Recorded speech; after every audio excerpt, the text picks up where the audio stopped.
नमस्कार। आज हम एक अहम मुद्दे पर बात करने वाले हैं, बिहार में सूक्ष्म वित्त यानी माइक्रो फाइनेंस। क्या ये वाकई जैसा कि वादा था गरीबों को, खासकर महिलाओं को आर्थिक आजादी दे रहा है, या फिर कहीं ऐसा तो नहीं कि ये उन्हें कर्ज के एक नए, शायद ज्यादा उलझे हुए जाल में फंसा रहा है? हमारे सामने अनीस आर खान का एक लेख है, बिहार में सूक्ष्म वित्त का मायाजाल, कर्ज या आजादी। आज हम इसी लेख के जरिए बिहार की जमीनी हकीकत को समझने की कोशिश करेंगे। जी हाँ, और ये समझना ज़रूरी है कि इसकी शुरुआत तो बहुत अच्छे नेक इरादे से हुई थी। 1980 के दशक में बांग्लादेश के ग्रामीण बैंक ने ये आप कह सकते हैं क्रांतिकारी विचार पेश किया कि ऐसे गरीब लोगों को, खास तौर पर महिलाओं को, छोटे छोटे कर्ज दिए जाएं जिनके पास बैंक को दिखाने के लिए कोई गारंटी नहीं होती। मकसद साफ था, उन्हें सूदखोर साहूकारों के चंगुल से निकालना और अपना छोटा मोटा काम शुरू करने में मदद करना। और फिर इसकी कामयाबी को देखते हुए 1995 में वर्ल्ड बैंक ने भी इसे गरीबी हटाने की एक ग्लोबल स्ट्रैटेजी के तौर पर अपना लिया।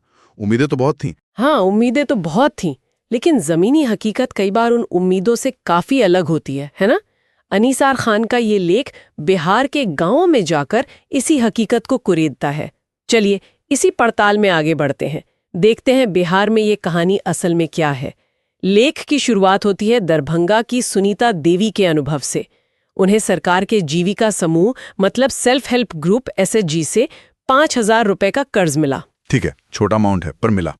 उन्होंने ये पैसा घर के जरूरी खर्च और बच्चों की स्कूल फीस वगैरह में लगाया, पर ये पैसे कम पड़ गए। बिल्कुल, और यहीं से, जैसे लेख बताता है, असल दिक्कतें शुरू होती हैं।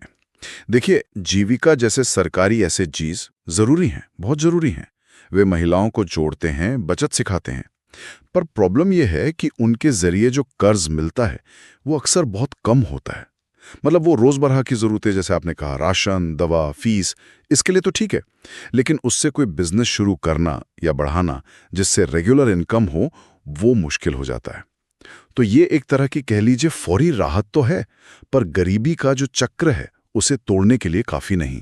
अच्छा, समझ गई। जरूरतें बड़ी और मदद छोटी पड़ गई। तो फिर सुनीता देवी ने क्या किया?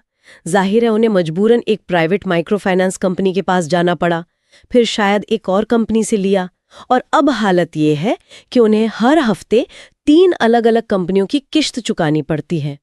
वो बताती हैं कि पूरा दिन इसी टेंशन में जाता है कि भाई अगले हफ्ते पैसे कहाँ से आएंगे। सोचिए जरा, कितना स्ट्रेस होगा। हाँ, और यही इन प्राइवेट कंपनियों, जिन्हें MFI यानी माइक्रो फाइनेंस इंस्टीट्यूशन कहते हैं, के काम